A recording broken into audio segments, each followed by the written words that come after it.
నమస్తే రమ్మగారు. నమస్తే జయ. రమ్మగారు, ఏదైనా మంచి చందమామ కథ చెప్తారా? పూర్వం అట ఉజ్జయిని నగరంలో గుంజయుడని ఒక ఏకాకి మనిషి ఒకతను ఉండేవాడు. తను ఏం చేసేవాడంటే అడవికి వెళ్ళి బాగా పచ్చటి గడ్డి కోసుకొచ్చి గుర్రాల వాళ్ళకి అమ్మేవాడు. అమ్మితే రోజు 2.5 అణాల డబ్బులు వచ్చేవాడు. అప్పట్లో అణాలు, అర్ధనాలు, కాణీలు, బేడ, దమ్మిడి అలా ఉండేవి కదా. 2.5 అణాలు ఇచ్చేవాళ్ళు. ఇతను ఏం చేసేవాట, ఒక పాతకాలపు బిందె ఒకటి ఉంటే అతని దగ్గర దానికి ఒక గుడ్డ కట్టి దానికి ఒక చిన్న కంత పెట్టి ఒక అర్ధన అందులో వేసేవాడు, దాచేవాడు అనమాట. ఈ 2 అణాలతో వాడి తిండి తిప్పలు సరిపోయేవి. ఒక పాతకాలపు పూరి గుడిసె ఒకటి ఉండేది. అలాగా ప్రతిరోజు 2.5 వచ్చేది. పని చేసాడంటే 2.5 అర్ధన వేయటం, 2 అణాలతోటి తిండి తిప్పలు చూసుకునేవాడు. పెద్దవాడు అయిపోయాడు అతను. ఒకసారి అతనికి తెలిసింది, తను ఏ బిందె అయితే పెట్టాడో ఆ బిందె నిండా ఉన్నాయి అర్ధనాలు. చూస్తే ఫుల్గా వచ్చేసింది. ఆశ్చర్యపడి, ఏమిటి ఇన్ని డబ్బులు ఉన్నాయి నా దగ్గర? అప్పుడప్పుడు మనం వేసిన ముంతలు నిండిపోతూ ఉంటాయి అదే కదా. కదా, డబ్బాలు నిండిపోతూ ఉంటాయి. ఏం చేయాలి ఈ డబ్బుని? నా తర్వాత ఎవ్వరు లేరు, నాకు పెళ్ళామా, పిల్లల, ఇల్లా, వాకిలా, జలాల, పిల్ల జల ఎవరు లేరు. ఈ డబ్బంతా ఏం చేయాలి ఏం చేయాలి ఏం చేయాలి అని ఆలోచించాడు. యాక్చువల్గా అట్లాంటివి 2-3 బిందెలైనాయి, పాత కుండలు. ఆలోచిస్తూ పడుకున్నట్ట ఒకనాటి రాత్రి. పడుకుంటే తెల్లవారుజామున తనకి చక్కటి పిల్ల ఒకటి కల్లో కనపడే స్పష్టంగా. ఒక అందమైన అమ్మాయి, ఒక 16-17 సంవత్సరాల పిల్ల. ఏదో రాకుమార్ తల్లినే కనపడింది. అన్నాడు పొద్దున అతనికి అనిపించింది, ఆహాహా, ఏనాడు స్త్రీలు కల్లోకి వచ్చి ఎరగనే నేను, ఇలాంటి కాలం ఎందుకు వచ్చింది అని ఆలోచించి ఏం చేశాడట, మొత్తం తన దగ్గర ఉన్న డబ్బులన్నీ అర్ధనాలు ఒక పెద్ద గోను సంచిలో పోసుకుని ఆ సంచి భుజాన్ని వేసుకుని ఒక నగల వర్తకుడి దగ్గరికి వెళ్ళాడు. మొత్తం ఆ సంచి ఆయన దగ్గర బోలిచ్చాడు. ఇంత మేర అయింది అది, ఇంత పెద్ద కుప్ప అయింది. అయ్యా, జీవితకాలం అంతా సంపాదించిన డబ్బులండి, వీటిని లెక్కింపించి ఏదైనా ఒక నగో నాణ్యమో ఇప్పించండి నాకు. సరేనన్నాడు వర్తకుడు. ఆ కాలంలో చిచ్చి పొమ్మంటాలు అలాంటివి లేవమ్మా, అందరూ మనుషులు మంచివాళ్ళు. ఆయన 4 గుమస్తాలను పెట్టి వీటిని లెక్క పెట్టండి అంటే అన్నీ అర్ధనాలేగా, లెక్కపెట్టి మొత్తానికి ఇంత అమౌంట్ అని తేల్చారు. ఓ రోజంతా లెక్కెట్టి ఆయన ఏమన్నాడు, ఆ సాయంత్రానికి ఆ వర్తకుడు కొన్ని రత్నహారాలు, కొన్ని కంకణాలు, రత్నాలు పొదిగినవి తీసుకొచ్చి పెట్టాడు. ఇవి వస్తాయి, వీటిలలో ఏదైనా ఒకటి తీసుకో నువ్వు ఈ డబ్బులకి అంటే. ఆయన ఒక పెద్ద కంకణం సింగిల్ హ్యాండ్ వేసుకుని, మనకి ఇప్పుడు వస్తున్నాయిగా ఇట్లా వేసుకునేది, దాని నిండా వజ్రాలు, కెంపులు తాపిన ఒక వస్తువుని తీసుకున్నాడు. సరే, నగల వర్తకుడికి టాటా చెప్పేసి ఈ వస్తువును గుడ్డలో మూట కట్టుకుని ఒక వర్తకుడి దగ్గరికి వెళ్ళాడు. ఈ వర్తకుడు ఏమిటి, ఈయన రకరకాల వస్తువులు తీసుకుని నౌకా వ్యాపారంలో తిరుగుతూ ఉంటాడు. ఆయన దగ్గరికి వెళ్ళి, అయ్యా, ఒక మహాసౌందర్యవతి 16-17 ఏళ్ల కన్యామణి ఎవరైనా మీ ఎరికన ఉందా? మీరు ఇన్ని దేశాలు తిరుగుతారు కదా అంటే, లేకపోవటం ఏమిటి, సౌగర దేశపు రాజకుమార్తెకి 16-17 పిల్ల, చాలా అందగత్తె. ఆవిడని అమ్మాయిని గురించి చాలా ప్రత్యేకంగా చెప్పుకుంటారు, చాలా బుద్ధిమంతురాలంటే. ఇతను ఏం చేశాడు, ఆ కంకణం తీసి ఆయన చేతిలో పెట్టాడు. ఆ అమ్మాయికి ఈ వస్తువు ఇవ్వండి, నేను ఇచ్చినట్టు చెప్పద్దు, నా పేరక్కర్లా, ఇచ్చేయండి బహుమతిగా ఆ పాపకి అని చెప్పాడు. ఇతను ఒప్పుకున్నాడు. ఈ వర్తకుడు ఒప్పుకొని బయలుదేరి వెళ్ళాడు. 3 నెలల్లోనో 4 నెలలకో సౌగోర దేశం చేరాడు. చేరాక యువరాణికి, ఇప్పుడు ఈ వర్తకులు పై ఊళ్ళ నుంచి వచ్చేవాళ్ళు తెస్తారు నగలు, నాణ్యాలు, కొన్ని చించి నంబరాలు, తర్వాత ఏమో సుగంధ ద్రవ్యాలు, రాళ్ళు, రప్పలు, నగలు, నాణ్యాలు పట్టుకెళ్లే వాళ్ళు కూడా ఉంటారు. వర్తకుడు వస్తానని కబురు పెడితే ఆ సౌగోర దేశపు యువరాణి సరేనని ఈయన ఈ వస్త్రంలో చుట్టున్న ఈ కంకణాన్ని ఆ అమ్మాయికి బహుమతిగా ఇచ్చాడు. మీకు బహుమతిగా ఒకళ్ళు పంపించారంటే ఆవిడ ఆశ్చర్యపోయింది. అదేమిటి ఎంత బాగుందో అని తీసి చేతికేసుకుంటే కరెక్ట్గా అమరింది. అతను 16-17 ఏళ్ళ అమ్మాయికి పట్టాలనే కొన్నాడు దాన్ని. పిల్లకి చక్కగా సరిపోయింది, ఎంతో బాగుంది, ఇలాంటిది ఎప్పటి నుంచో చేయిద్దాం అనుకుంటున్నా, మోడల్ సరైంది దొరక్క మానేశాను, నాకు అచ్చుగా నేను ఎట్టాడిది ఊహించానో అట్టాడితే తెచ్చావు. ఆయన ఎవరు మహానుభావుడు అంటే, పేరెందుకమ్మా, ఎవరో అజ్ఞాత వ్యక్తి అనుకోండి, మీకు బహుమతిగా పంపించమన్నారు, ఇవ్వమన్నారు, ఇచ్చాను అంతేనన్నాడు. ఏమైంది, అదేమిటి అట్లా ఎట్లా తీసుకుంటాం, ఏదైనా ఒక గిఫ్ట్ వస్తే వాళ్ళకి ఏమైనా ఇవ్వద్దు, ఏదైనా ఇస్తానని బలవంత పెట్టి చీనాంబరాలట, ఒక ఒంటె మోయగలిగినన్ని చీనాంబరాలతోటి ఒంటెని ఇతనికి ఇచ్చింది. చీనాంబరాలు అంటే చీనాంబరాలు అంటే వస్త్రాలు, పట్టుబట్టలు. ఆహా. చీనాంబరాలు అంటారు. చీనీ అంటే చైనీస్ అనమాట, చైనా ఆహా. సిల్క్. ఓకే. ఇచ్చింది. ఇచ్చి వర్తకుడికి కొంత డబ్బు ఇచ్చింది, ఇవి పట్టుకెళ్తాను, ఇది ఆయనకు అప్పచెప్పుకోవాలి. ఈ వర్తకుడు 3 నెలలు ప్రయాణం చేసి వచ్చి గుంజేయుడి దగ్గర పెట్టాడు అవి ఉంటేనే ఆ బట్టల్ని. గుంజేయుడు నిర్ఘాంతపడి, నేనేం చేసుకుంటానయ్యా, గడ్డి కోసుకొచ్చేవాడిని ముసలాన్ని, ఈ బట్టలన్నీ నేనేం చేసుకుంటా అంటే, చొక్కాలు కుడితే బాగుంటాయి, అంగరఖాలు కుడితే బాగుంటాయి ఈ బట్టలతోటి అని చెప్పాడు వర్తకుడు. ఇతను అన్నాడు, అయితే అట్లాంటి బట్టలు వేసుకోగలిగేవాడు ఎవడైనా మంచివాడు ఉన్నాడని నీ దృష్టిలో అంటే, ఆ లేకేమి, దక్షిణాపథంలో ఇంట్లో మన విదర్భ రాజ్యానికి చెందిన రాజకుమారుడు, ఆయన భలే అందగాడు, ఆయన బట్టలు ఎంత బాగుంటాయో, ఆయనకైతే ఈ బట్టలు బాగుంటాయి అన్నాడు. ఇకనేమి ఈ బట్టలు తీసిపోయి ఆయనకి ఇచ్చి, ఎవరిచ్చారో చెప్పద్దంతే, అంతకంటే ఏముంది ఆనంగానే ఒప్పుకున్నాడు. మళ్ళీ అతను బయలుదేరి వ్యాపారస్తుడు వెళ్ళేటప్పుడు విదర్భ రాజ్యానికి వెళ్ళి విదర్భ రాజకుమారుడికి ఈ ఒంటి మీద ఉన్న వస్త్రాలన్నీ ఆయనకి ఇచ్చాడు. ఆయన వస్త్రాలన్నీ చూసుకుని ఆశ్చర్యపోయి, అబ్బో ఎప్పటి నుంచో ఇవి తెప్పించాలని చూస్తున్నాము, నువ్వు భలే తెచ్చావు, ఎవరు పంపారు అంటే, ఎవరోనండి, వాళ్ళు పేదగా పేరు చెప్పడానికి ఇష్టపడలేదు, తీసుకోండి పర్వాలేదా. ఆయన అట్లా తీసుకుంటాము, ఎవరివైనా వస్తువులు అలా బాగోదు, మరి చూద్దాం అని ఓ పూట చూసి టైలర్లను పిలిచి ఆ బట్టలు కుట్టించి, ఆహా ఎంతో బాగున్నాయని ఈ వ్యాపారస్తుడికి 12 ఉత్తమ జాతి అశ్వాలను ఇచ్చాడు, ఆయనకి అప్పచెప్పాను. ఆ గుర్రాలని ఎక్కించుకుని పడవ మీద వ్యాపారస్తుడు మళ్ళీ ఉజ్జయినికి వచ్చాడు. గుంజేయుడి ముందు పెట్టాడు. నేనేం చేసుకుంటానయ్యా గుర్రాలు అన్నాడు. గుర్రాలకి గడ్డి కోసుకొచ్చేవాడిని నేను, ఇన్ని గుర్రాలు నేనేం చేసుకుంటా. సరే ఓ పని చేయి, ఉత్తమ జాతి అశ్వాలు మళ్ళీ అవి మామూలు కాదు, 2 గుర్రాలు నువ్వు ఉంచుకుని 10 గుర్రాలని సౌగోర దేశపు యువరానికి ఇవ్వు. మళ్ళీ గుర్రాలు మోసుకుపోయాడు వ్యాపారస్తుడు. మళ్ళా వచ్చినాయి, ఆవిడకి కంకణం వచ్చి ఇప్పుడు 10 బ్రహ్మాండమైన గుర్రాలు వచ్చినాయి. గుర్రాలు చూసేసరికి ఆశ్చర్యపోయింది, వాళ్ళకు తక్కువ, సౌగోర దేశంలో గుర్రాలు తక్కువ, చాలా కాస్ట్లీ, వాళ్ళు కొనుక్కుంటారు. సూపర్ గుర్రాలు ఇవి, విదర్భ రాజ్యం నుంచి వచ్చిన గుర్రాలంటే మామూలు కాదు. ఆవిడ ఆశ్చర్యపోయింది, ఇదేమిటి, నాకు అంతఃపురానికి రక్షణగా పంపించారు ఎవరో.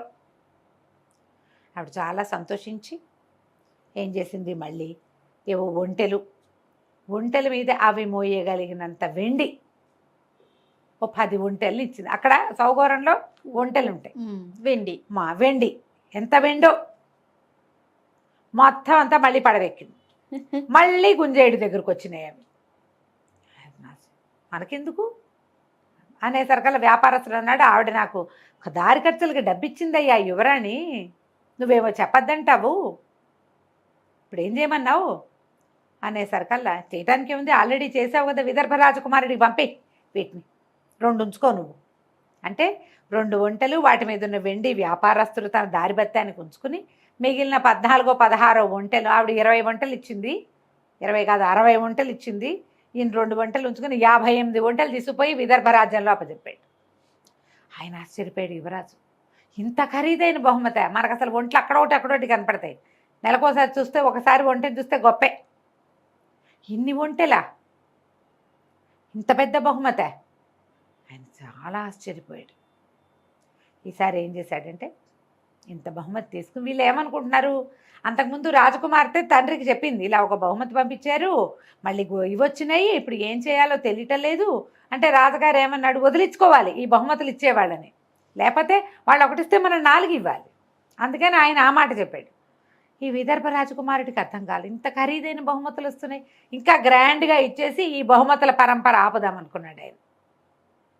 బ్రహ్మాండమైన గుర్రాలు 10, మళ్ళీ ఓ ఒంటెలో 10, అక్కడి నుంచి ఓ 10 ఏనుగులు, ఆ ఏనుగుల మీద బ్రహ్మాండమైన ఇవేశాడు, ఏమంటారు మన పైన హౌదాలు ఎత్తుతారు కదా, హౌదా ఎత్తటం అంటారు, ఏనుగు మీద అంబారి, ఆ అంబారి మీద నుంచి ఇట్లా ముత్యాల సరాలు జాలువారుతూ చక్కగా అలంకరించినటువంటి, వీటికేమో గుర్రాల గిట్టలకు కూడా వెండి గిట్టలు పెట్టించాడు ఆయన, అవన్నీ ఇచ్చాడు.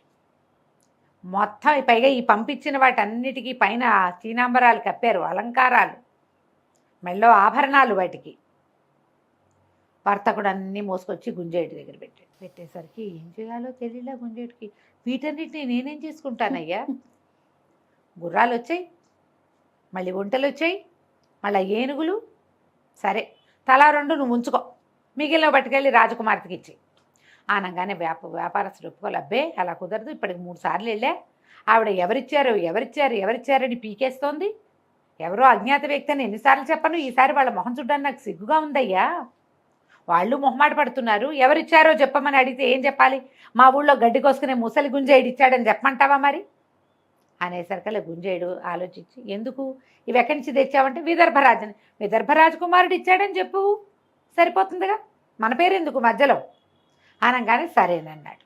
ఈ మొత్తం ఏనుగులు గుర్రాలు ఒంట్లు వీటి మీద ఉన్న వస్తువులు నగలు నాణ్యాలతో తీసుకుపోయి వ్యాపారస్తుడు సౌగౌర రాజ్యపు రాజకుమార్తెకి ప్రవేశపెట్టాడు. ఆవిడ పరమాశ్చర్యం పొందిన తండ్రిని పిలిచేసి, నాన్న ఇవన్నీ చూడని. ఆయన అవన్నీ చూసి ఎక్కడి నుంచి వచ్చాయి ఏమిటి అంటే, ముందే మాట్లాడుకున్నారుగా విదర్భ రాజకుమారుడని. విదర్భ రాజకుమారుడు అనగానే రాజుగారు ఆశ్చర్యపోయాడు.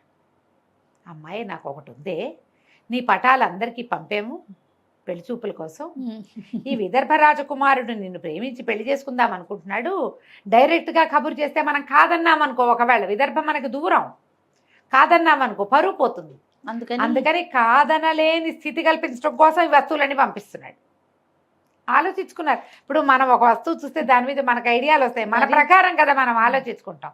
ఇట్లా కాదు, మనం ఒక పని చేద్దాం, మనం చిన్న తీర్థయాత్ర చేద్దాం, మనమే విదర్భ రాజ్యానికి వెళ్దాం, ఇంత గొప్ప బహుమతులు పెళ్లి సంబంధం కోసం పంపగలిగిన వాడు ఎంత సంపాదన పరుడు అయి ఉంటాడు, అదా వెళ్దామని కూతుర్ని వెంబడి పెట్టుకుని చక్కగా పెద్ద దండు వెడలినట్టు వెడలి ఈ పడవల మీద ముందు ఉజ్జయిని వెళ్ళి అక్కడి నుంచి విదర్భకి వెళ్ళారు. విదర్భ రాజ్యానికి వెళ్తే ఫలానా సౌగౌర రాజ్యపు రాజుగారు ఊళ్ళోకి వచ్చాడు అనగానే విదర్భ రాజుగారు ఎదురెళ్ళి పిలుచుకొచ్చాడు. పిలుచుకొస్తే ఆయన ఏమన్నాడు, మీ అబ్బాయి చాలా ప్రేమతోటి పెళ్లి సంబంధం కోసం ఇన్ని వస్తువులు పంపాడండి, మాకేం అభ్యంతరం లేదు, మా అమ్మాయిని కూడా తీసుకొచ్చారు, మీరు సరే అనుకుంటే పిల్లని చూసి పెళ్లి చేసుకోండి అన్నాడు. ఈ విదర్భరాజు గారికి తుది మొదలు అర్థం కాలే, ఏమిటి జరుగుతోంది ఇక్కడ. ఆ పిల్ల చిన్నపిల్ల కాబట్టి రాజకుమార్తె తండ్రికి చెప్పింది, రాకుమారుడు తన ప్రకారం తను చేసేసుకుంటాడు, మగపిల్లాడు కొంచెం స్వతంత్రిస్తాడు కదా. ఆయన ఆశ్చర్యపోయాడు, ఏమిటి మా రాజ్యం నుంచి మీకు బహుమతులు వచ్చాయా, మాకు వాసనైనా రాలేదు, మీ పిల్ల ఫోటోయే చూడలేదు మేమన్నారు. అన్నాక ఉండండి చూద్దామని కుమారుడిని పిలిచి ఈయన సౌగౌర రాజ్యపు రాజుగారు, ఈ అమ్మాయి వారి అమ్మాయి అనగానే ఆ అమ్మాయిని చూసేసరికి ఫ్లాట్ అయిపోయాడు రాజకుమారుడు. ఆ పిల్ల చాలా అందగత్తె, మరి గుంజేయుడు చూశాడు కల్లో అందగత్తె అయిన రాజకుమార్తెని. ఆ అమ్మాయిని చూసేసరికి కొంచెం మెత్తబడిపోయాడు.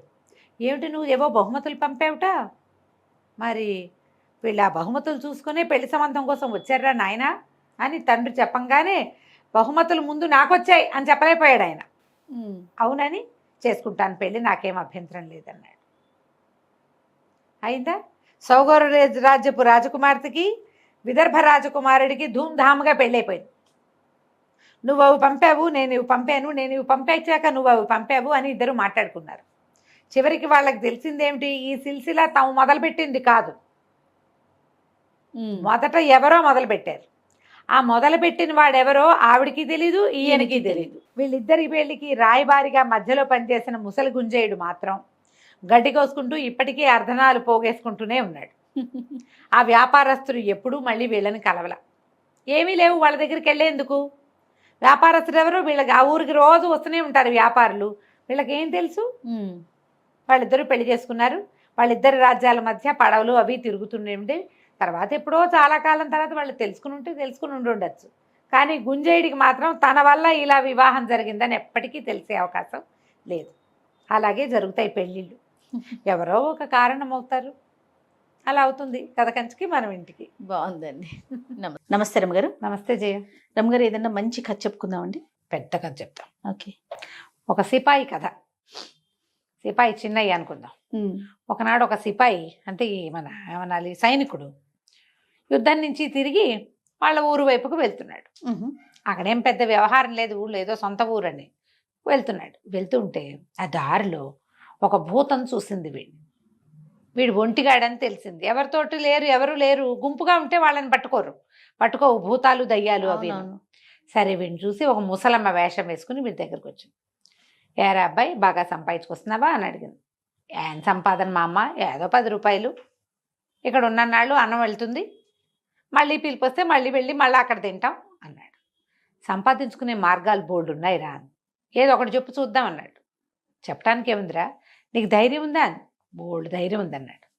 సాహసం ఉందా అని. అబ్బో అసలు దానికి కొదవే లేదన్నాడు.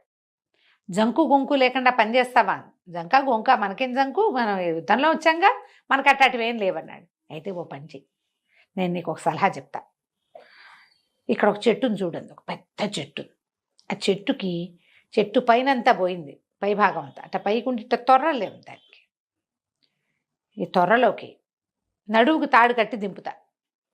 ఇది చెట్టు కాదు, ఇది లోపలికి వెళ్ళే మార్గం.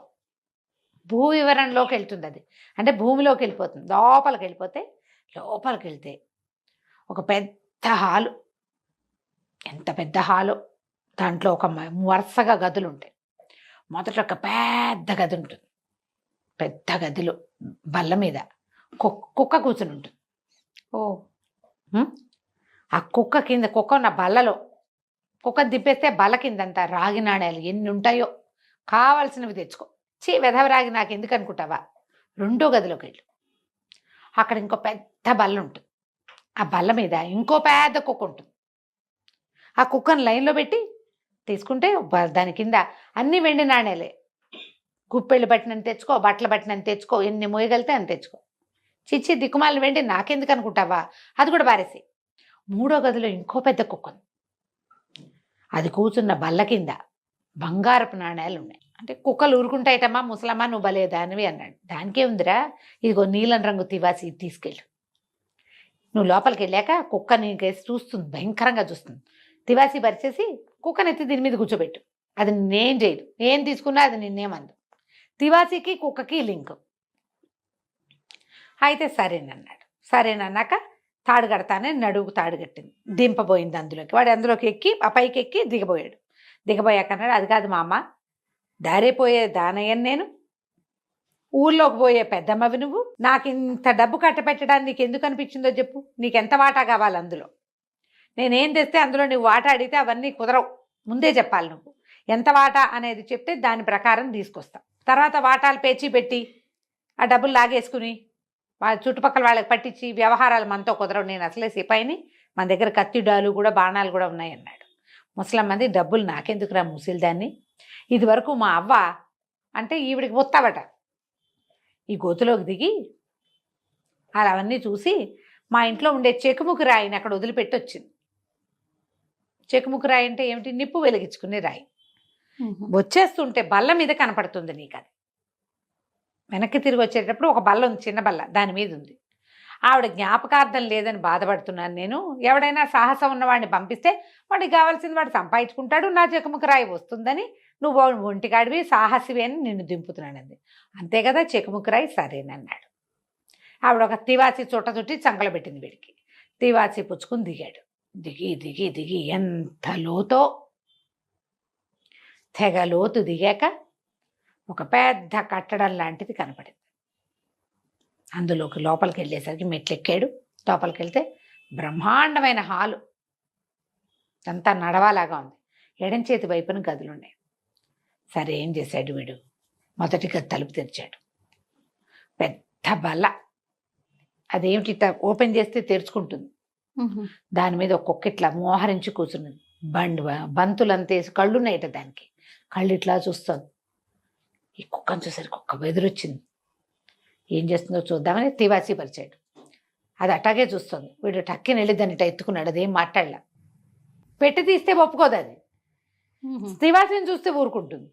ఆ బంతులంతేసి కళ్ళు కుక్కనెత్తి ఆ తివాసి మీద కూర్చోబెట్టి ఆ బల్ల తీశాడు. బల్ల తీస్తే మొత్తం దాని నిండా రాక్కాసులే.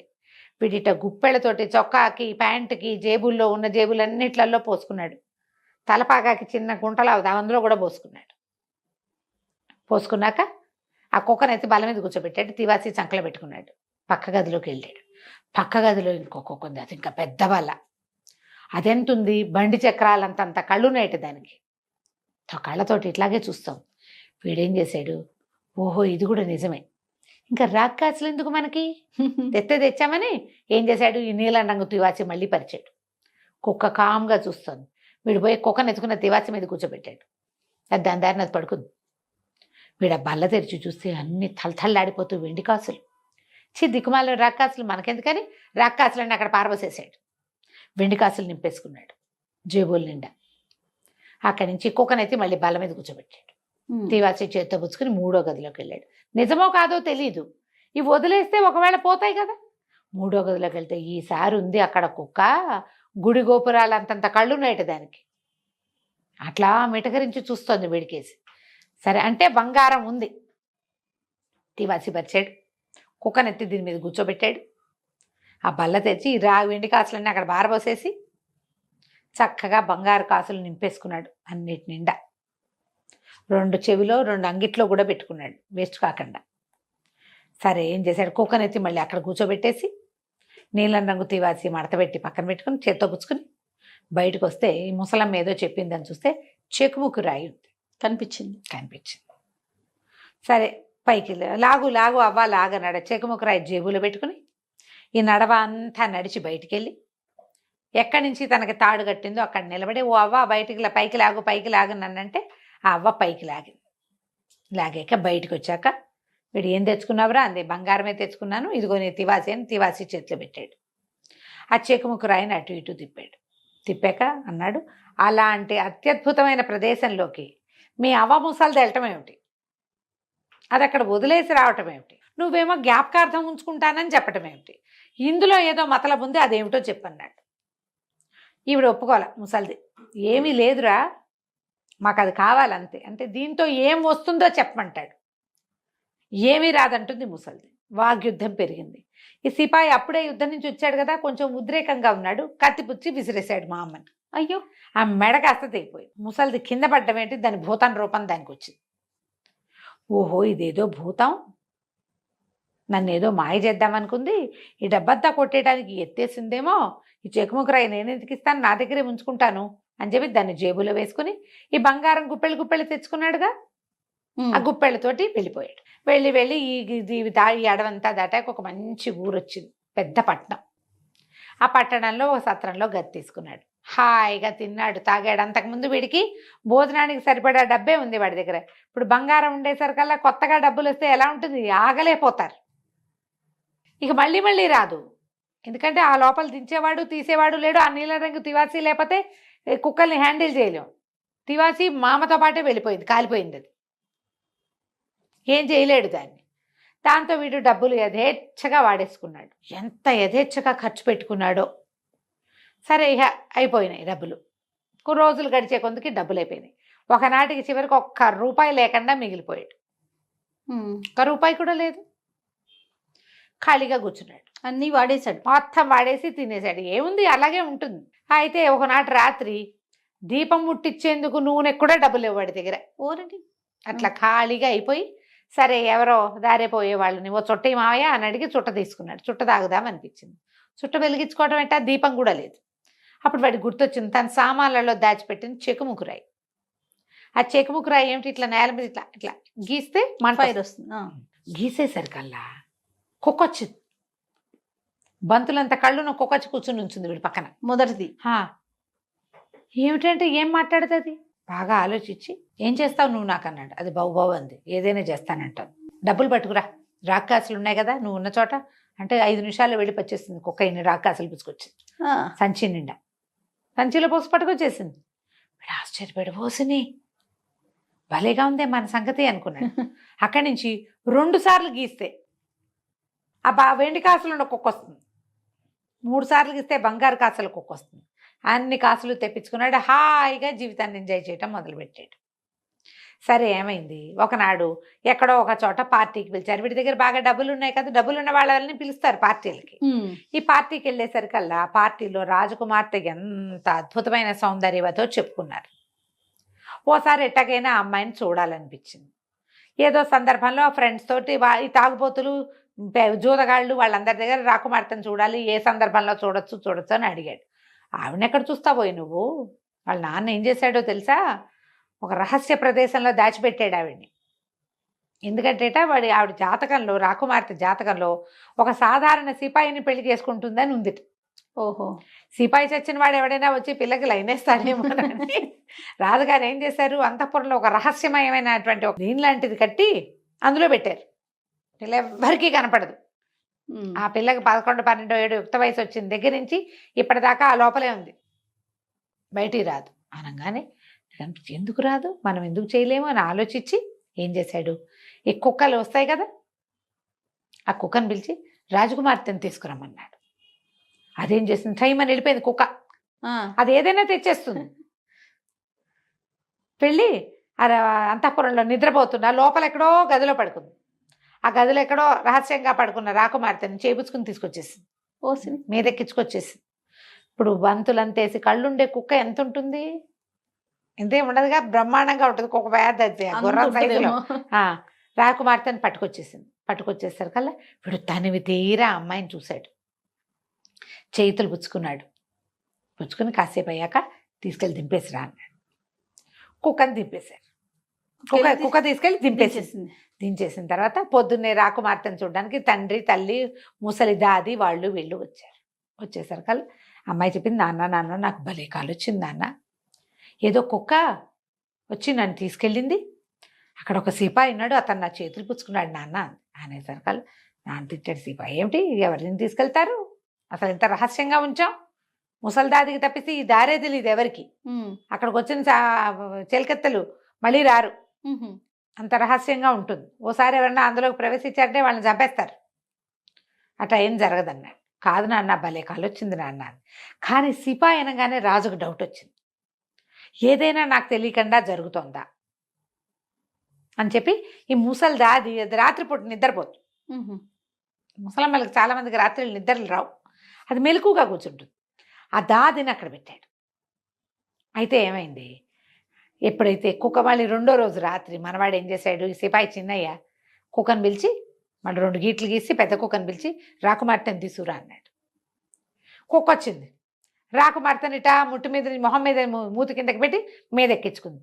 బయటికి వెళ్తుంటే ముసలమ్మ చూసేసింది, కుక్కే తీసుకెళ్తోందని గమనించి కుక్క వెనకాలే వచ్చింది. కుక్క ఏ ఇంట్లోకి ప్రవేశిందో చూసి దాని మీద శుద్ధ ముక్కతో గుర్తుపెట్టింది, వెనక్కి వెళ్ళిపోయింది. 1 గంట పోయాక మళ్ళీ కుక్క తీసుకొచ్చి రాజకుమార్తెని దించేసింది. ఈ ముసలి దాది వెళ్ళి తెల్లవారేసరికల్ రాజుగారికి చెప్పింది, ఫలానా సందులో ఆ వైపు వెళ్ళాను, ఏ ఇంటి మీద ఎక్స్ గుర్తు పెట్టిందో ఆ ఇంట్లోకి కుక్క తీసుకెళ్ళింది, ఆ ఇంట్లో ఎవడో ఉండుంటాడు, మాంత్రికుడో మాయాజాలం చేసేవాడు, కనికట్టువాడు అన్నది. ఆ సందులోకి మొత్తం సైనికులు భట్లు అందరూ వెళ్తే అన్ని ఇళ్ల మీద ఇంటూ గుర్తులు ఉన్నాయి. పట్టేసింది కుక్క, దానికి తెలిసిపోయింది తను పట్టుకుంటారని, అందుకని గుర్తులు పెట్టేసింది. తన యజమాని బయట పడకూడదు, దాని ప్లాన్ అది. సరే 3వ రోజుకి రాణిగారు ఏం చేసింది, ఒక పల్చటిది చిన్నది అంత గుడ్డతోటి సంచి లాంటిది కుట్టించి దాంట్లో బియ్యపిండి కదిలితే పడేటట్టుగా పిండి పోసారు. పడుకున్న యువరాణి నడువుకి కట్టేశారు. అది యువరాణి ఎక్కడికైనా కదిలింది అనుకో ఆ పిండి పడుతుంది కింద. సరే 3వ రోజు రాత్రి కుక్క వచ్చింది. మళ్ళీ ఈ రాజకుమార్తెని మీదెక్కించుకుంటే ఇప్పుడు మీదెక్కించుకుంటే ఏమవుతుంది, నగలు అవి ఇట వేళ్లాడవు, ఈ సంచి కూడా వేళ్లాడడం మొదలుపెట్టింది. సంచిలోంచి సన్న ధారగా ఈ రజన్లాగా పిండి పడడం మొదలుపెట్టింది. కుక్క 3 సందులు 36 గొంతులు తిరిగి తీసిపోయింది సత్రంలోకి. తీసిపోయేసరికి ఈ ధార అంతవరకు లీడ్ చేసేసింది. తెల్లవారేసరికి రాజకుమార్తె వచ్చేసింది, కానీ రాజుగారి సైనికులు వెళ్ళిపోయి ఆ సత్రం తలుపు తీయించి ఆ గదిలో ఎవరున్నారో వాడిని పట్టేసి చేతులు కాళ్ళు కట్టేసి లాక్కెళ్ళిపోయారు. రాజకుమార్తె జోలికి వచ్చినందుకు రాత్రిపూట అయినా సరే రహస్యంగా అయినా సరే మాయమంత్రం కనికట్టు చేసినందుకు వాడిని ఉరిదీస్తామన్నారు. ఎవడో రాజకుమార్తెని గదిలోంచి కదిపెట్ట వాడికి ఉరిట అని ఒకటి, రాజకుమార్తెని చేసుకోవడానికి ప్రయత్నించట అని ఇంకోటి, రాజకుమార్ దగ్గరికి వాడే వెళ్ళేట అని ఇంకోటి, ఇలా 36 రకాల ప్రథలు బయలుదేరి అటగే వస్తాయి కదా. ఇదిగో పూలంటే అదిగో తొక్క, అంతే. అక్కడి నుంచి ఏంది వాడిని ఉరిదీస్తున్నారంటే రాజకుమార్తె కోసం సాహసం చేసిన వాడెవడో చూడొద్దు, జనాలంతా తండోపతండాలుగా వచ్చారు. వీడికి అర్థమైంది ఇప్పుడు మన పరిస్థితి ఏమిటి అని. కానీ ఏం చెయ్యాలి, ఎట్లా చేయాలి? చెకుముకు రాయేమో గదిలో ఉండిపోయింది, కుక్కొచ్చి చేయడానికి ఏమీ లేదు ఇక్కడ. అవును, బాగా ఆలోచించుకుంటున్నాడు. అయితే ఏమైంది, వీళ్ళు అందరూ ఇతను చూడ్డానికి వెళ్ళి వజ్రస్థానానికి వెళ్తున్నారు, వీడిని ఉరిదీసే ప్లేస్కి. ఈ వచ్చిన వాళ్ళల్లో ఒక 8-9 సంవత్సరాల కుర్రాడు ఒకడు వచ్చాడు. అయితే ఏమైంది, వాడు పరిగెత్తే క్రమంలో వాడు పరిగెడుతుంటే చెప్పు జారిపోయి ఈ చెరసాల దగ్గరికి పడింది. ఈ కుర్రాడు ఎక్కడ కూర్చుని ఉన్నాడు, మన సిపాయి చిన్నయ్య కూర్చున్న చోట పడింది. ఆ చిన్నపిల్లాడు చెప్పు కోసం వెనక్కి వచ్చాడు. వీడేం చేశాడు, చటుకొని వాడి చేయి దొరకపుచ్చుకున్నాడు ఆ కటకటాల్లోంచి. ఒరే అబ్బాయి, నేను ఒక అద్భుతమైన పని చెప్తాను, నన్ను ఉరిదీసేది అక్కడే, నేను రాకుండా ఉరిదీయర్రా, నువ్వు పరిగెత్తుకెళ్ళి చేసేదేం లేదు, నువ్వు పని చేయి, ఫలానా సత్రంలో ఫలానా గదిలో సంచిలో చిన్న చెకుముకు రాయండి, అది పట్టుకురారా, తెచ్చిపెట్టు, నీకు రూపాయి ఇస్తాను అన్నాడు. అనేసరికల్లా కుర్రాడు సరేనన్నాడు. రూపాయి ఇస్తే చేదా, అదే వాడు పోయి ఇహ పట్టుకొచ్చేసాడు. పట్టుకొచ్చేస్తే సరే కుర్రాడు ఏం చేశాడు, చెక్కుముక్కు రాయి చేత్తో పుచ్చుకొని కూర్చున్నాడు. లోపలికి తీసుకుపోయారు వధ్యస్థానానికి. తీసుకెళ్ళాక ఒక ఆఖరి కోరిక తీరుస్తా ఉన్నారు. తీరుస్తా అంటే వీడన్నాడు, మరి చుట్ట కాల్చుకుంటానండి ఆఖరిసారి, ఒక చుట్ట తెప్పించండి నాకు అన్నాడు. అనేసరికల్లా సరే చుట్టూ చేతులు కట్టేశారు. అప్పటిదాకా చేతిలో ఉంది, అది గొలుసుల్లాగా ఉన్నాయి చేతిలో ఉంది. ఆ గొలుసులు ఊడదీశారు. చుట్ట పెట్టుకుని చెక్కుముక్కు రాయి గీసాడు. గీసేసరికల్లా ఎన్నిసార్లు గీయాలి, ఓసారికి వస్తే 1, 2 సార్లు గీస్తే 2ోది, 3 సార్లు గీస్తే 3ోది. వీడు 1, 2, 3, 3, 2, 5, 1, 6 గీతలు గీసేసాడు. గీసేసరికల్లా మొత్తం 3 కుక్కలు వచ్చేసాయి. ఎంతతున్నాయి అవి ఒక్కొక్కటి, సింహాలను మించిపోయి కుక్కలు రావటం ఏంటి, వీళ్ళందరూ అంతూ చూడండి అన్నాడు. అంతే కుక్కలు విరుచుకుపడ్డాయి జనాల మీద. హడిలిపోయాడు రాజుగారు. ఏం జరుగుతోంది ఇక్కడ, నాకు అర్థం కాలేదు. కానీ ఎవరిని చంపద్దన్నాడు, బెదిరిచ్చేసేయమన్నాడు. కుక్కలు ఇంత మాటి మొరగటం, ఇంతంత నాలికలు, ఒకటేమో బంతులంత కళ్ళు ఒకదానికి, బండి చక్రాలంత కళ్ళు ఇంకో దానికి, గుడి గోపురాలంత కళ్ళు 3ో దానికి. చూడ్డానికే హడిలిపోయేలాగా ఉన్నాయి అవి. ఇక పిచ్చ భయం వేసేసిన జనాలంతా కకావికలైపోయి సైనికులంతా పారిపోయి ఏం చేసినా వాటిని ఏం చేయలేకపోయారు. రాజుగారు ఆగు ఆగు ఆగు, నీ కుక్కల్ని ఉపసంహరించు, ఏం చేస్తున్నావు నువ్వని కేకలు పెట్టేసరికల్లా అప్పుడు మళ్ళీ వీరేం చేశాడు, వాటిని వెనక్కి పిలిచాడు. పిలిచి వెనక్కి పిలవాలి, వీటిని కంట్రోల్ చేయాలంటే రాజకుమార్తెనిచ్చి పెళ్లి చేస్తేనే చేస్తానన్నాడు. మరి ఆ కుక్కలు ఏం చేస్తారు, వీళ్ళు ఏం చేయలేరు వాటిని. సరే రాజకుమార్తెనిచ్చి పెళ్లి చేస్తానని ఈ జనాలంతా ఉండగానే రాజుగారు ఒప్పుకున్నాడు. అప్పుడు వీటిని వెళ్ళిపోమన్నాడు. 3 మాయమైపోయింది. రాజకుమార్తెనిచ్చి సిపాయికి పెళ్లి చేశారు. ముందు ప్రాఫెసీ ఏం చెప్పబడింది, సిపాయితో పెళ్ళి అవుతుంది అంతే. అయితే సిపాయితో పెళ్ళయ్యాక వాడేం చెప్పాడంటే, మీరేం కంగారు పడకండి, నాకు డబ్బుకు కొదవలేదు, నేను అవ్వడానికి సిపాయిని అంతే అని చెప్పి 3 కుక్కల్ని పిలిచి అక్కడున్న వెండి బంగారం రాగి మొత్తం తెప్పించేసుకున్నాడు. ఆ డబ్బుతోటి రాజకుమార్తెకి బోళ్ళు ఎదురుకట్నం ఇచ్చాడు. తర్వాత ఆ రాజ్యానికి రాజు వాడే అయ్యాడు. సిపాయి చిన్నయ్య కదా కంచికి మనం ఇంటికి. నమస్తే రమ్మగారు. నమస్తే చెయ్య. నమస్తే చెయ్య. మంచి చందమామ కథ ఒకటి చెప్పండి రమ్మగారు. ఇప్పుడు చదివా, అది చెప్దాం అనుకుంటున్నా. చాలా పేర్లు ఉండేసరికి ఎందుకు వచ్చిన కన్ఫ్యూషన్లే అని కొంచెం ఊరుకున్నాను అనమాట. సరే వాళ్ళు కాస్త పెద్ద కథ చెప్పాలంటే ఇక అది చెప్పాలి. పూర్వమట ప్రభావతి నగరానికి విశ్వావసుడని ఒక రాజుగారు ఉండేవారు. ఆ సంవత్సరపు పేరు విశ్వావసు నామ సంవత్సరం. ఈ విశ్వావసుకి 4 కుమారులు ఉన్నారట. 4 చక్కటి వాళ్ళు, దగ్గర వయసు వాళ్ళే. ఆయనకి 4 అబ్బాయిల మీద పరమ ప్రీతి ఉంది. వీడు వాడు తెలివి తక్కువ, వీడు పరాక్రముడు, వీడు కాదు, అలాంటివి లేవు. పేర్లు కూడా చక్కగా జితేంద్రియుడు, పరాక్రముడు, ధవళకీర్తి, అలాంటి చక్కటి పేర్లు. అయితే ఈయనకి 4 అబ్బాయిలకి రాజ్యం ఇవ్వాలని ఉంది. అటా ఇస్తాం. బాగా ఆలోచించి ఆయన ఒక ప్లాన్ వేశాడు. పూర్వం ఈ ప్రభావతి నగరంలో సూర్యకమలం అని ఒక అత్యద్భుతమైన ఒక తామర పువ్వు ఉండేది. బంగారు పుష్పం అది. ఆ పుష్పం ఎక్కడో ఒక గంధర్వుడి వల్ల, యక్షుడి వల్ల, ఈ వీళ్ళ వంశంలో ఎవరికో లభించింది. అది వచ్చినప్పుడు దేశం చాలా సుభిక్షంగా అయిందట. ఎంత సుభిక్షంగా అయిందో అదంతా సూర్యకమలం ప్రతిభేనని చెప్పుకునేవాళ్ళు. ఈయనకి ముందు కొన్ని తరాల ముందు ఉండేది. అది ఎలా అయిందో చౌర్యానికి గురైంది. ఎవరో ఎత్తుపోయారు దాన్ని. ఆ సూర్యకమలం ఉంటే మన దేశం ఇంకా బాగుంటుందన్న ఫీలింగ్లో వీళ్ళంతా ఉండేవాళ్ళు. ఇప్పుడు ఈయనేం చేశాడు, ఈ ఎవరో ఎత్తుకుపోయిన సూర్యకమలాన్ని సంపాదించిన కుమారుడికి రాజ్యం ఇస్తానని పెట్టాడు. సూర్యకమలం వస్తే రాజ్యానికి కూడా మంచిదే, అత్యంత అవసరమైంది. అది ఎవరు తెస్తే వాడే రాజు. అబ్బాయిలు కూడా దానికి ఒప్పుకున్నారు. ఒప్పుకుంటే సరే తలా ఒకవైపుకి వెళ్ళారు. ముందు పెద్దవాడి సంగతి చెప్తాం. జితేంద్రియుడు ఇతను ఏం చేశాడట, వెతుక్కుంటూ వెళ్ళాడు. తూర్పు వైపుకు వెళ్ళాడు. అయితే అతనికి ఏం తెలిసింది, ఈ తూర్పు నుంచి ముందుకి కొంచెం సముద్రం దాటి ప్రయాణిస్తే ఉన్న దీవుల్లో ఒకప్పుడు సూర్యకమలం ఉండేదని ఒక వార్త. మామూలుగా ఊళ్ళల్లో మాట్లాడుకుంటుంటే ఆ దేశం సుభిక్షంగా ఉంది, ఈ దేశం సుభిక్షంగా ఉంది, ఏదైనా ప్రత్యేక శక్తులు ఉన్నాయా మాట్లాడుకుంటారు ఊళ్ళల్లో. మనం రాజకీయాలు మాట్లాడటంలా ఇప్పుడు. అవునవును. అప్పుడు ఇలాంటి ప్రత్యేకమైన విషయాలు ప్రశంసకు వచ్చేవి, ప్రస్తావనలు వచ్చేవి. సరే, ఈ ప్రశంస ప్రస్తావన అతను వినగా వినగా వినగా అవేవో దీవులు ఉన్నాయి, జంట దీవులు పక్క పక్కన. ఆ దీవుల్లో ఒక దాంట్లో ఈ సూర్యకమలం ఉందని ఒక వార్త. ఇతను అదేమిటో చూద్దామని ఆ దీవులకి వెళ్ళాడు. ఇతను దిగాడు పడవ. ఊళ్ళోకి వెళ్ళేసరికి అతనికి ఏమి ఎదురైంది? ఒక పెద్ద ఏనుగు, అది ఒక దండ పుచ్చుకొని నడుస్తుంది. దాని వెనకాల పెద్ద సమూహం ఉంది. వెనకాల రథము, ఛత్రచామరాదులు పట్టుకుని మంత్రులు సామంతులు అంతా నడిచొస్తున్నారు. ఏమిటా అని చూస్తూ ఉంటే ఆ ఏనుగటాట ముందుకు వచ్చి ఈ అబ్బాయి మెళ్ళ వేసిందంట, రాజుగారి పెద్ద అబ్బాయి మెళ్ళు. ఆశ్చర్యపోయాడు. వెనకాల ఉన్న వాళ్ళంతా మహారాజుకి జై, మహారాజుకి జై, జిందాబాద్ అన్నారు. తనకు అర్థం కాల. 5-10 నిమిషాల జనాల కోలాహలం తగ్గాక తను 2 దీవులకి రాజైనట్టు అతనికి అర్థమైంది. ఎట్లా, ఏమిటి ఇక్కడ ఏం జరిగింది అంటే అప్పుడు అతను మెల్లిగా ఒక రోజులో పట్టాభిషేకం ఏర్పాట్లు జరుగుతుండగా తెలుసుకున్నాడు. ఈ 2 దీవుల్లో ఇతను మొదట వెళ్ళిన దీవిలోనే సూర్యకమలం ఉండేది. ఓకే.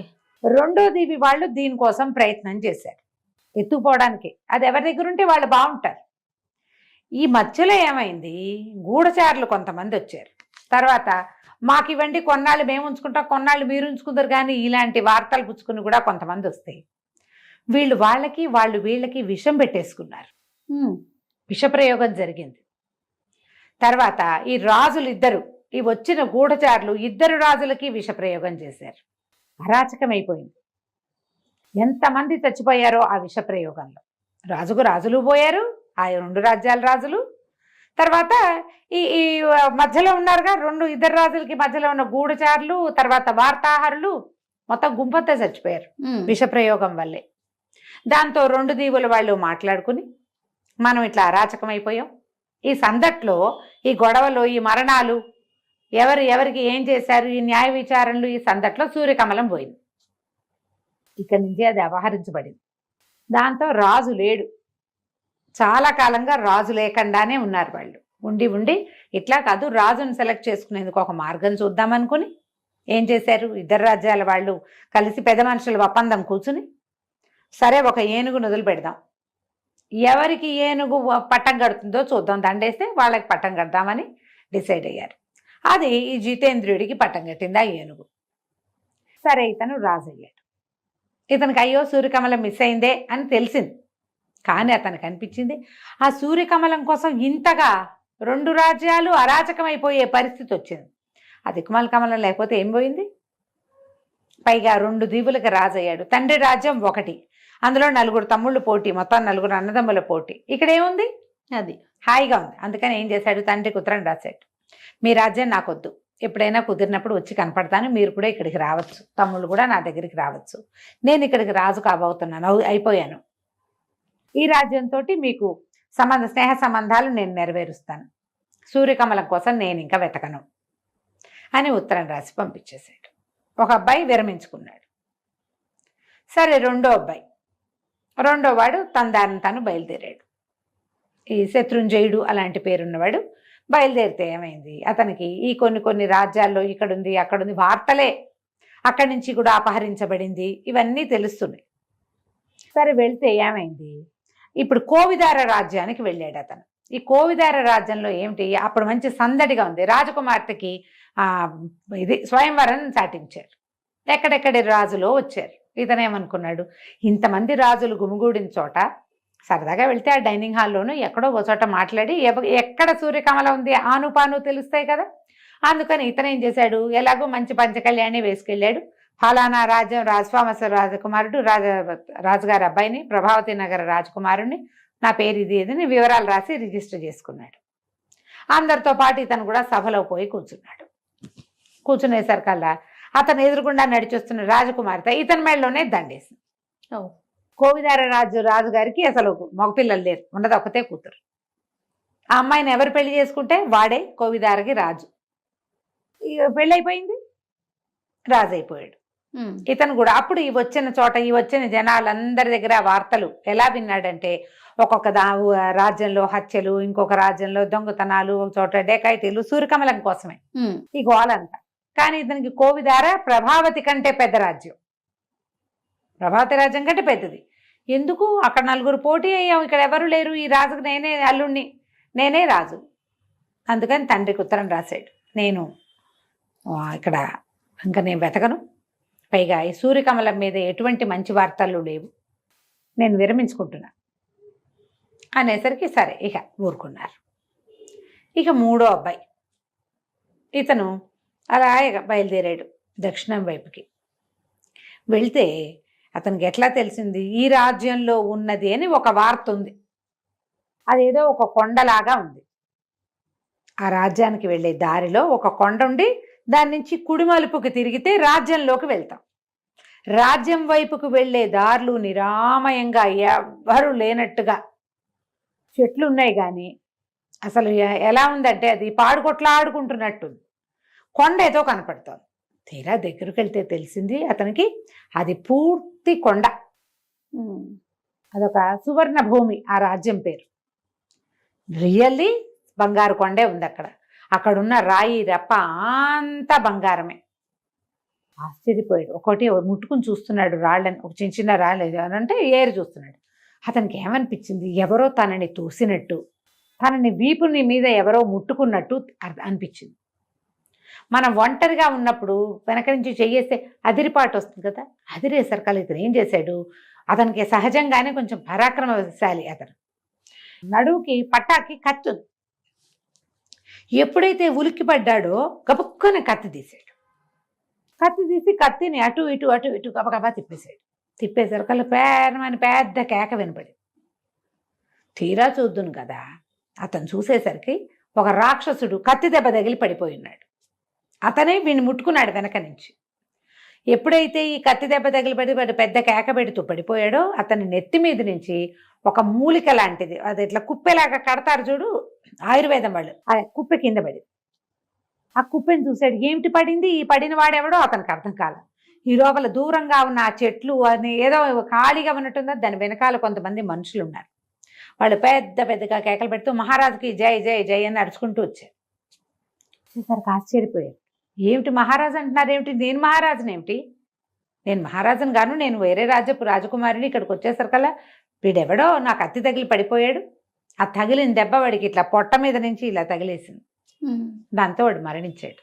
రక్తం వస్తే చచ్చిపోతాడు అంతే. ఇంకా వాళ్ళందరూ అన్నారు, బాబు మీకు తెలియదండి, వీడి వల్ల మేము చాలా అవస్థ పడుతున్నాము అనేసరికి ఏమిటి వీళ్ళ కథ అంటే, ఆ పక్క రాజ్యం ఎక్కడి నుంచో వీడు ఒక బంగారు కమలని తెచ్చుకున్నాడు.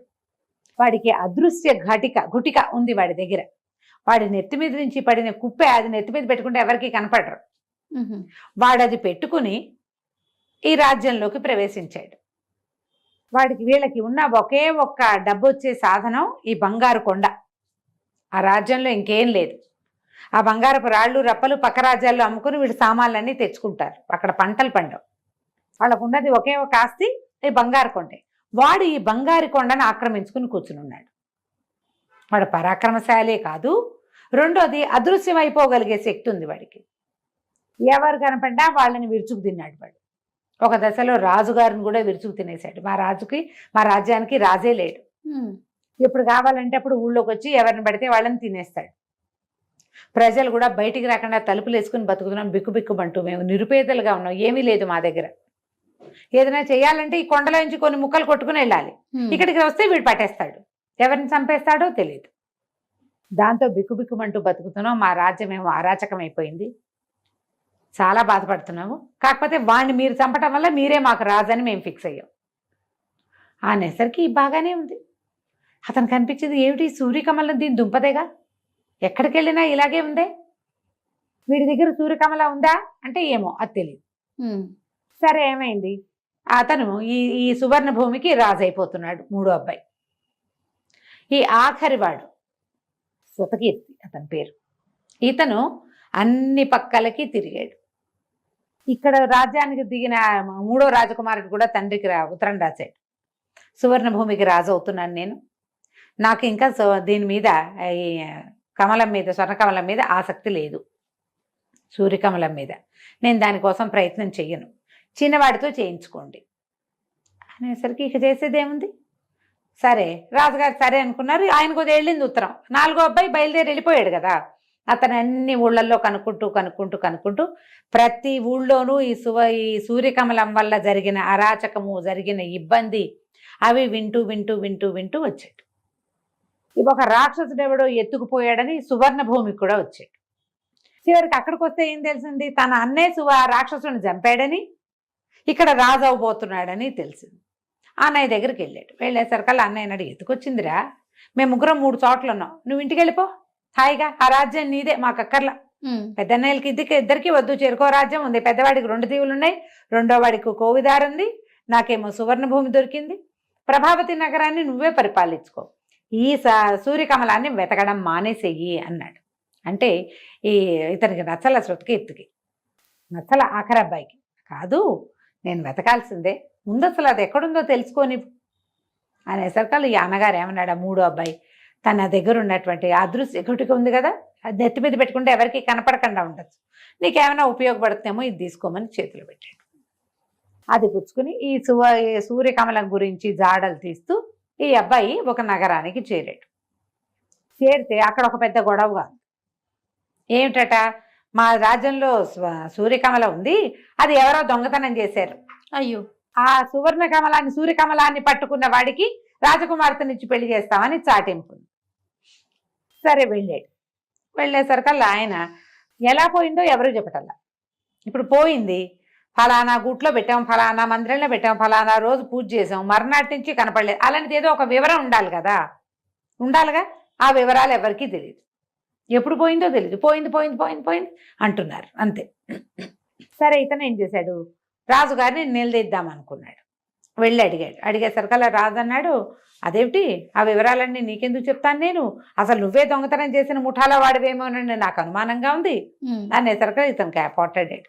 మీ అమ్మాయిని పెళ్లి చేసుకోవడానికి రాలేదండి, మా సొంత రాజ్యం ఉంది మాకు, మేము 4గురం బయలుదేరాం, మా అన్నయ్యలు 3 చోట్ల ఉన్నారు, నేను దాన్ని జాడలు తీస్తూ వచ్చాను, అసలు అది మొట్టమొదట మాకు చెందింది, మా వంశంలో మా తాత ముత్తాతల నాడు గంధర్వుడి నుంచి మాకు దొరికింది, లెక్క ప్రకారం అది మాది, దీనివల్ల ఎన్ని అనర్థాలు జరగచ్చో నేను అన్ని చోట్ల వినొచ్చాను. మరి 3 అన్నయ్యలది చూశాడు కదా, అన్ని రాజ్యాల్లోనూ విన్నాను నేను, నాకంతే ఎక్కువగా ఎవ్వరికీ తెలీదు అది ఎన్ని చేతులు మారిందో, సూర్యకమల గురించి తెలుసుకున్నాకే మీతో మాట్లాడతానన్నాడు. ఇక ఎవరెవరెవరెవరినో ప్రశ్నించాడు. ఒక్కళ్ళు కూడా దాన్ని చూసిన వాళ్ళు కానీ, దాన్ని దొంగతనం జరిగిందని నిర్ధారించగలిగిన వాళ్ళు కానీ అతనికి కనపడలేదు. అయితే ఏమైంది, ఒక అడవిలో ఇంకా దొంగలు ఉన్న ప్లేసులు చూడడం మొదలుపెట్టాడు. దొంగలు ఫలానా చోట ఉంటారని, అడవుల్లో కొంతమంది దాక్కునేందుకు హైడింగ్ ప్లేసులు ఉంటాయి కదా, వాటి వెనకాల తిరుగుతుంటే ఒక ముని కనపడ్డాడు ఇతనికి. ఈ మునిగారు ఏమైనా చెప్తాడేమో, కనీసం ఆయన జ్ఞాన దృష్టితో చూసి చెప్తాడని ఈ కుర్రాడు రాజుగారి ఆఖరి అబ్బాయి అక్కడికి పోయాడు. వెళ్ళేసరికల్లా ఏమైంది, ఎప్పటికీ ముని కళ్ళు తెరవలేదు. ఇంతలో ఒక 3 మనుషులు వస్తున్నారు. ఈ వచ్చిన వాళ్ళు ఎవరు, అతను దొంగలని అక్కడక్కడ తెలుసుకున్న వాళ్ళు 3 ఇక్కడికి వస్తున్నారు. ఇతను ఏం చేశాడు, నెత్తి మీద అదృశ్య గుటిక పెట్టుకుని ఒక పక్కన నుంచున్నాడు. అతను ఉన్నట్టు వాళ్ళకి తెలియదు. వీళ్ళు మాట్లాడుకుంటున్నారు. ఆ మునిగా వేషం వేసుకున్నాడు వాడు దొంగే. ఓహో.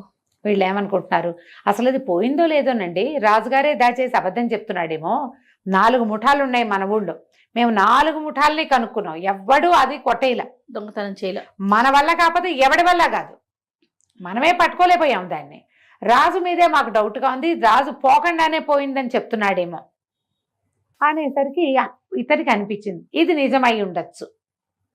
ఎక్కడైనా వస్తువు పోతే ఫలానా రోజు ఆ వివరాలు వస్తాయి బయటికి, ఏ వివరమూ లేదు ఇక్కడ. సరే ఏం చేశాడు, ఇక్కడి నుంచి వెళ్ళిపోయాడు.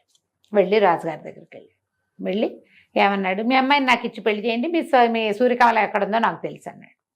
అనేసరికి రాజు అన్నాడు, ఏది నా చేతిలో పెట్టు నాకు చెప్పన్నాడు. మీ చేతిలో పెట్టం ఎందుకంటే అది మీ దగ్గరే ఉంది, ఎక్కడో దాచిపెట్టారు, బయటికి తీయండి, మీ ఇంట్లో నుంచి అది బయటికి వెళ్ళాల అనేసరికి రాజు గతుక్కుమనిపోయాడు. ఆయన ప్లాన్ వేసాడు అట్లా. ఎందుకంటే ఈ సూర్యకమలానికి మొదటి రోజు నుంచి అది ఒక్కసారి ప్రభావతి నగరంలో నుంచి బయటకు వచ్చాక ఎన్నిసార్లో దొంగతనం చేయబడింది. దాని లక్షణం అది.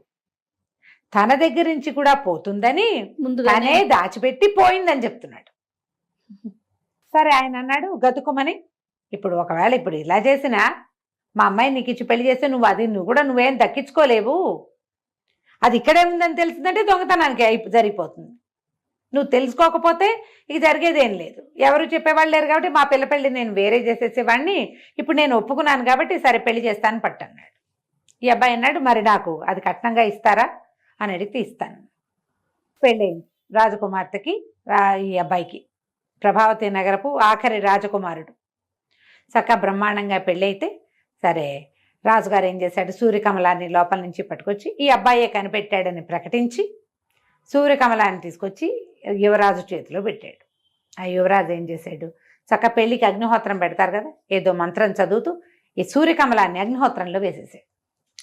వేసేసరికి లబలబలాడిపోయాడు రాజుగారు. అయ్యో అయ్యో ఇంత పని చేసావా, ఇది పోగొట్టేసావంటే మీకు తెలియదండి దీని సంగతి. ఇది నిజానికి దీని హక్కుదారులు సొంతదారులం మేం కదా. ఈ సంవత్సరంన్నరగా ఎన్ని చోట్లకి తిరిగాను నేను, ప్రతి చోట ఇది సృష్టించిన విధ్వంసాన్ని చూశాను. ఇది ఏ ఊళ్ళోకి వెళ్తే ఆ ఊళ్ళోనూ. ఇది భూమి మీద ఉండవలసిన వస్తువు కాదు. పైగా ఇది ఎక్కడుంటే అక్కడ సుభిక్షంగా ఉంటుందని మీరు చెప్పుకుంటున్నారు కానీ అలాంటి దాఖలాలు ఏం లేవు. ఇది ఉంటే సుభిక్షంగా ఉండేటట్టయితే 2 దీవుల్లో వాళ్ళు ఎందుకు చచ్చిపోయారు? చచ్చిపోకూడదు కదా. మరణాలు లేకుండా లేనే లేదు. సుభిక్షతకేముంది, మనం జాగ్రత్తగా రాజ్యం చేసుకుంటే సుభిక్షంగానే ఉంటుంది. దీన్ని మీరు నాకు ఇచ్చారు, నాకు దీని అవసరం లేదు, మీ అమ్మాయిని ఇస్తే చాలు అని చెప్పేశాడు.